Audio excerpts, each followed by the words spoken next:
feel the infinite. I'm reaching out to know the divine.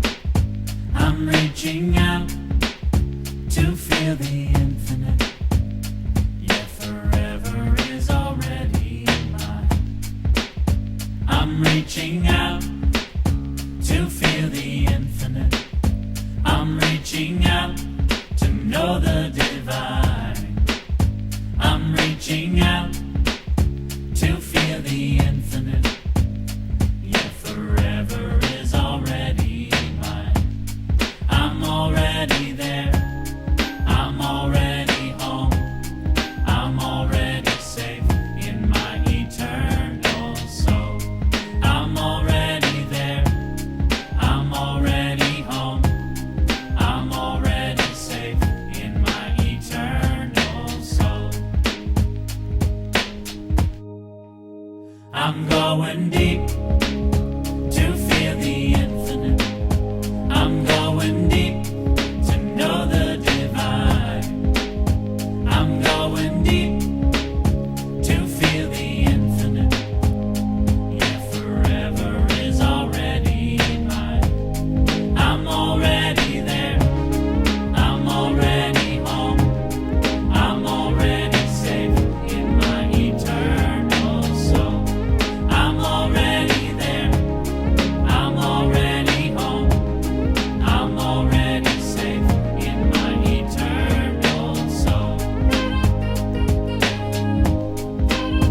I'm rising up to feel the infinite.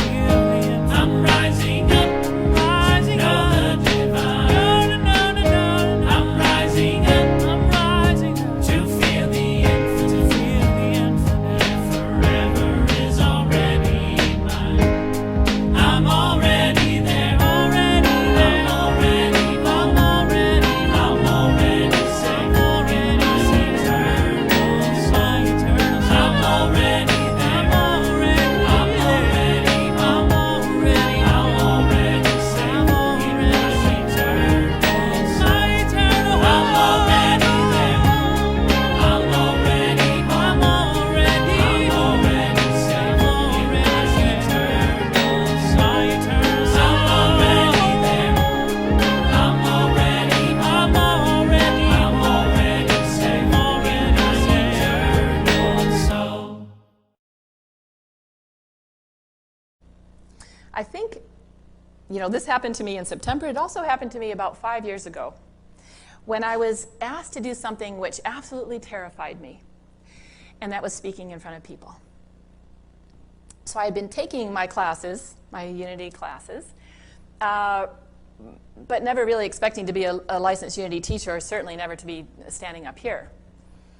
And Alice asked me, she grabbed me one day and she said, Courtney needs a speaker in August. And I can't do it. I'm wondering if you would, maybe you'd like to do that. This is about in March. I said, no, I'm not ready. She said, okay, that's fine.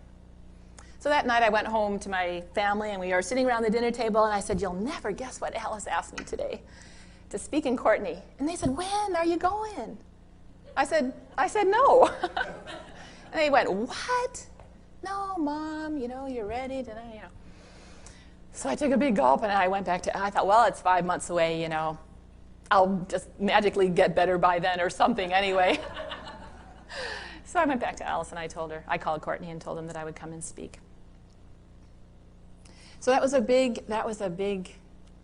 where God and life and opportunity came together, giving me something, a gift, really, that I didn't ask for, I wasn't expecting it, and I didn't really think I needed. This is when I was still fighting with God. This is when opportunities come and I'd say, no, thank you, I'm not ready, I'm not the right person, I can't do that. I'm glad I can speak about that now as being a past era in my life. And then, of course, over all those years, I went to Unity Village and took classes. And, everyone's probably heard what a beautiful environment, peace-filled place Unity Village is. And going there really can be fun. As a student, it's a different kind of an experience. And I know Mavis has been there with me many times. You're in class at 8 o'clock in the morning, and you're out of class at 5:30 in the afternoon, and then you eat and go back to your room and you do your studies and you do your assignments and you do your preparation and you get up at 6 in the next morning and you go do it again. And it can be exhausting, physically exhausting, mentally exhausting, and spiritually, when you place yourself in the path like that, stuff is going to happen. You're learning new ideas, you're learning new ways of looking at things, and it's running into the old ways, the way that I used to look at things, the way I used to live my life. And you get that struggle there. And I know out of every class that we started on Monday, about Wednesday, there'd always be about a half a dozen people say, I'm out of here. I don't need this. Drive me to the airport, I'm going home. Because it's very tumultuous and a real internal, kind of a Lent experience, actually. It's really like a letting go and letting God. Luckily, Unity Village just says, we can't get you out to the airport until Thursday or something, and because they've learned, by Thursday we get over that crisis and we're say, okay, God, I'm here, I'll stay. So in that environment, I think I went 3 or 4 times for those weeks in Unity Village, and at one point I had a pivotal experience, one of those times actually. It's on a Thursday night actually, and I said, I'm not finishing the week, I'm out of here, I'm gone. And in that time, in those dark, lonely moments, hours actually, I made a promise to God. I came to a place where I thought, I just finally got it, God's will for me is good. Why am I fighting God? So I made a promise. My promise was, God, I will listen to you, and God, I will serve you. That's simple. I will listen, I will serve you. And God made a promise to me. Very simple. I will be there. You will never be alone. When you need wisdom, come to me. When you need strength, I will give you my strength. When you need courage, to like talking Courtney, I will be there. And so it's a partnership. It's not God saying, it's not you saying, okay, God, I turn my life over to you, and God pushes you off, out of the airplane without a parachute and says, well, good luck. It's not like that. It's a partnership. So I made the promise that when God calls, that I will answer the phone. It's like the Mission Impossible thing, you listen to the tape. They always said yes, right? So when I hear God, it's like I'm listening to the tape, I'm going, oh no. And I've learned to just say yes. Because I know that when I say yes, that God will give me the right people and the right resources, will give me the wisdom, the guidance, the strength, the compassion, whatever it is I need to get through this Mission Impossible. So I remember also years ago, somebody asked me, I think it was just before I became a licensed Unity teacher. They said, well, what's the difference between what a licensed Unity teacher does and what a minister does? And I said, well, basically, we can do the same things, only I just can't do weddings. And I was so glad, because I said to Alice, I said, I could never be a minister because I could never do weddings. She said, never say never. Anyway, so I thought I'm safe there. And not because I didn't want to do weddings because I thought it was going to be hard or difficult, but to me, it's such a sacred moment. And I'm such a, you can't have the person doing the wedding crying, breaking down. So that was my real fear. I thought, I'm going to break down because this is such an incredible moment right here, that I'm witness to. So I got my licensed Unity teacher certificate, and about a month later, David and Alice sit me down and say, how would you like to do weddings? And you know what I did? I said, yes. Before I could think about it, because that was my commitment, wasn't it, to God, that I would listen and that I would serve. And so I just said yes, before my mind could do anything else. And then I prayed, and I prayed. I said, God, please give me the right wedding, the right first wedding. And that's okay to ask God, right? I said, I don't need the 300 or 1,000 people at St. Anne's with the 10 bride, the attendants and all the family going nuts and, demanding, because I've heard some real, interesting wedding stories. I said, please give me the right wedding. And I thought something informal. I know people have weddings at their homes, so maybe like one of those. And God answered my prayers. I was just so grateful. So my first wedding, I went out to, it was in someone's home, and it was fairly small. And when I drove there, oh, first of all, let me tell you, on the Friday night before the wedding, David and Alice were out of town. I thought, which side does the bride stand on? And because, when you just go to weddings, I don't know about you, but I just never really noticed, didn't make any difference. So I thought, I've got to know, because they're going to ask me, right? So on Friday night, I'm in the library taking out books on wedding etiquette, not taking out books, reading them quickly. And it was interesting because each one of them said, at the rehearsal, the minister will instruct you about where you're going to stand. But they didn't say where you were going to stand, Fine, I think I went on the internet or something. Somewhere I found out that the bride stands here and the groom stands here. So, okay, well, I guess I'm ready. So I go out to this home, beautiful home out in the peninsula, and there's some people parked in front, and there's a young man I could really relate to, about a 16-year-old guy, probably the bride's brother, dressed in his tux, and he's directing people where to park. So as I pulled up, I said, I can park in front of these people because I'm doing the wedding and I'll be leaving, before the reception. He said, oh, are you the photographer? I said, no, I'm doing the wedding. He said, oh, you're the caterer. I thought, I got to learn the right words. I said, no, I'm performing. See, I don't like, because to me it's not me. Anyway, I still have to find the right words. I'm performing the wedding. I'm officiating the wedding ceremony. And he looks at me and he goes, you have the power? And it was such a beautiful gift. And I said, yes, I do.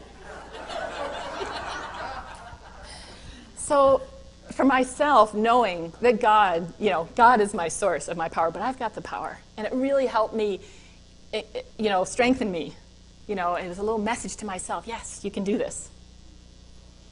And then when we got to the wedding, to the yard, the bride and groom had put up a fence in part of their yard to keep their big golden retriever on one side, and we were having the ceremony in the gardens on the other side.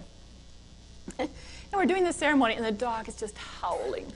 Oh, he's so unhappy to be, on the other side of the fence. And so I'm facing the fence, and I can hear the dog, woo, woo, And all of a sudden, the dog leaps over the fence, comes running up, and jumps on the bride, her beautiful dress. Anyway, it was just what I'd asked for. It was, or at least God gave me the things I could handle. It was informal, it was friendly, it was family. It was a beautiful experience for my first wedding. Since then, of course, I've gone on to do many, many more. And of course, the other thing about that also comes, is performing, sacred ceremonies is memorials and funerals. So I thought, you know what, I'm sure this time will come for me. And I don't know, God, I'm scared. So please, send me. So my prayer was someone who's really elderly, 90s and 100s who have lived a good life, and, that would be just great. Somebody I don't know really, really well, like not my grandmother or something. And God answered my prayers. And my first memorial service was for a 95-year-old woman.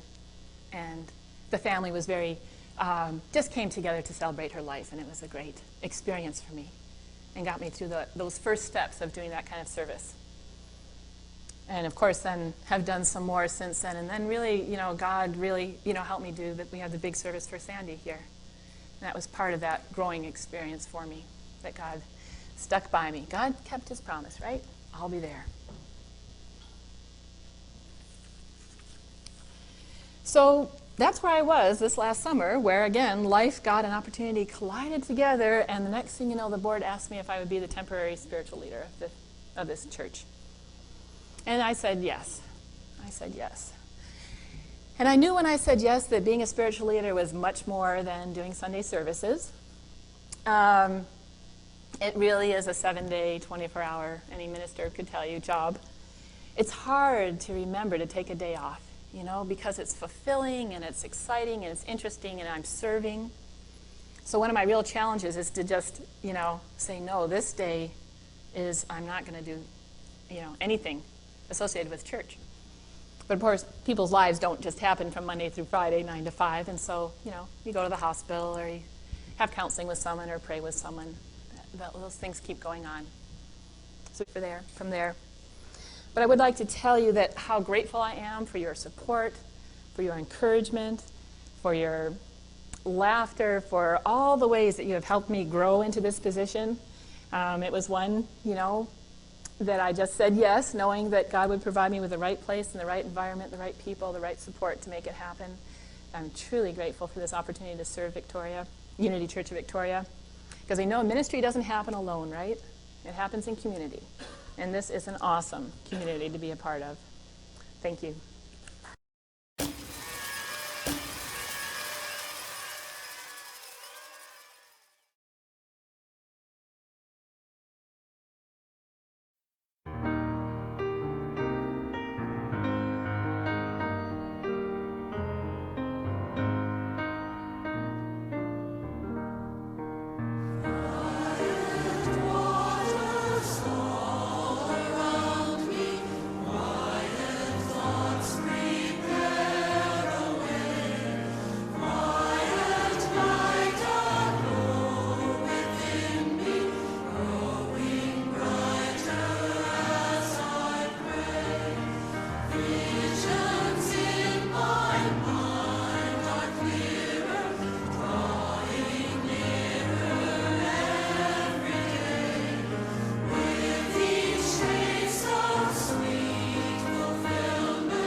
Welcome to my neighborhood in the heart of Courtenay, where spirit overflows with the sounds of nature, fully awakening and all the colors, smells, and sounds of spring.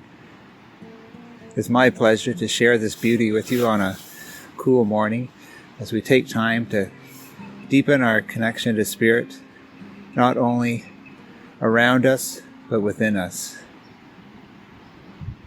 While I roam the Puntledge Park area and share the inspiration I discover, I invite you to be still, to let your thoughts come and go freely, and begin to let the heart and the mind unite. Join me in our first affirmation and let it flow in and through and around you. My heart and mind are aligned with the divine. My heart and mind are aligned with the divine.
I see all around me here this morning in Putney Park a thriving balance of coexistence and cooperation.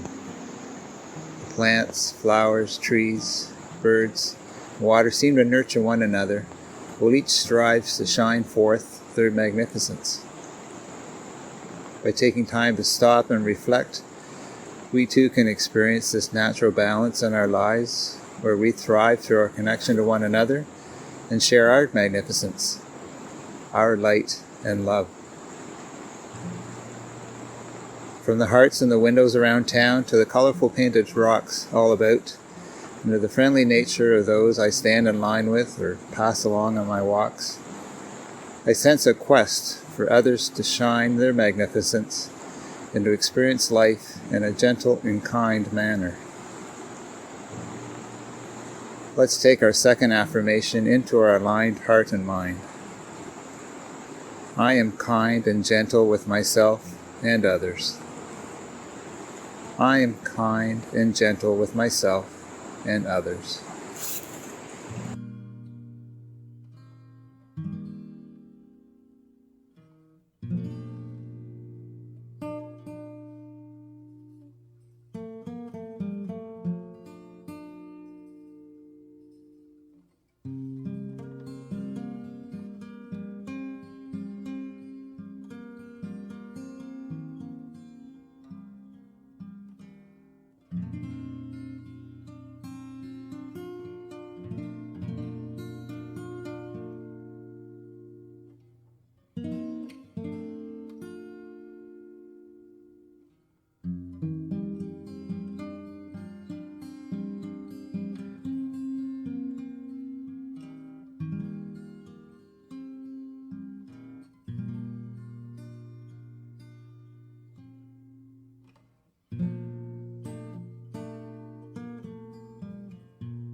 Dr. Bonnie Henry regularly encourages us to spend time outdoors, not only to experience the beauty of nature, but allow nature to heal us. When we live in the moment, absorbing the sights, sounds, and smells around us, our focus shifts. Fears lessen, we're uplifted by the beauty around us, and the pains of isolation take a healing break. Connecting to nature leads us to see the omnipresence of the Spirit and to feel the same Spirit align within both our mind and our heart. Join me in this healing experience and affirm, nature nurtures my true being to live in faith and love. Nature nurtures my true being to live in faith and love.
Nature unfolds and bursts anew each spring with divine timing and trust.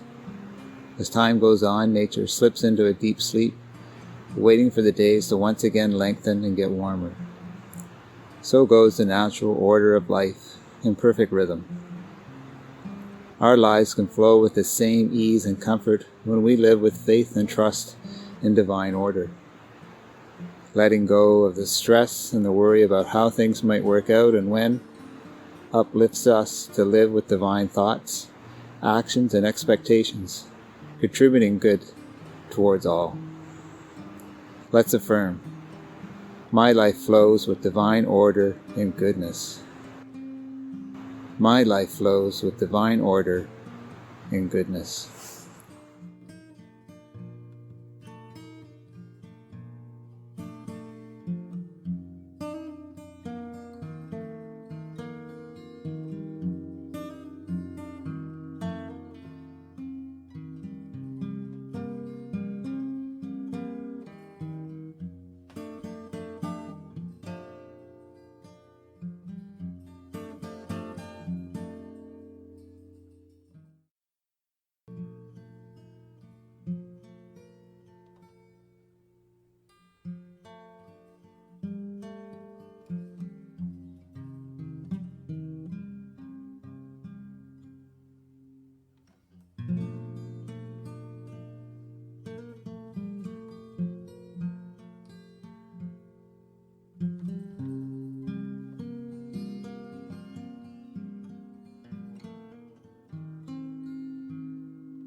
Standing in the forest, I feel truly grounded and connected with all the plants and trees as they reach for the light in unison. The experience is truly uplifting and energizing. I see the beauty around me and I sense within a potential to do great and unexpected things. With a newfound sense of balance, nurtured in faith and love, goodness flows through and around me. Life is beautiful and blessed. Join me in the silence with this last affirmation. My eyes see beautiful potential within me and all others. My eyes see beautiful potential within me and all others.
As you return from our journey together, become fully aware to the lingering feelings of your aligned mind and heart as you carry on with your day. Thank you for joining me for spiritual inspiration in the sacredness of my neighborhood. Let's keep our minds and hearts focused on contributing to the global experience an abundance of good. Please join Dee and I in the prayer for protection. The light of God surrounds us. We are the light. The love of God enfolds us. We are the love. The power of God protects us. We are the power. The presence of God watches over us. We are the presence. Wherever we are, God is, and all is well.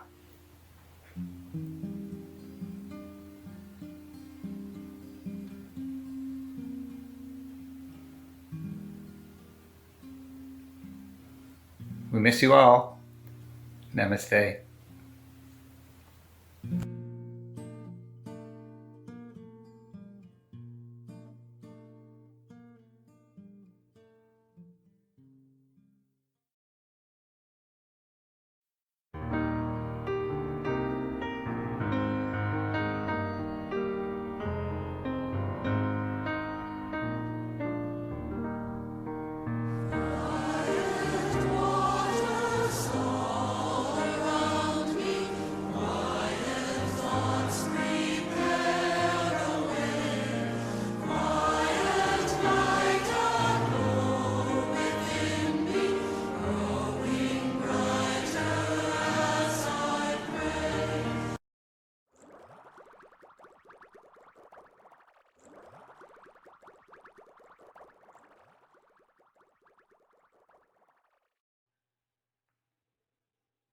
This week I took a few days off.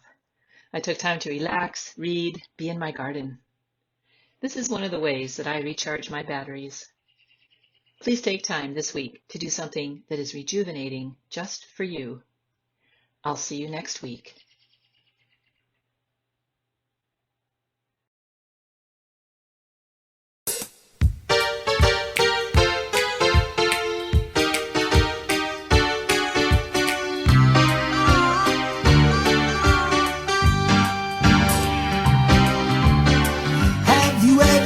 Wondered why some men crawl while some men fly. It's a decision of the soul. Life is always what you make it. You can live or you can fake it. It's a decision of the soul. Anytime you're rearranging, it's the soul that does the changing. You can use your inspiration to extend your limitations. It's a decision of the soul.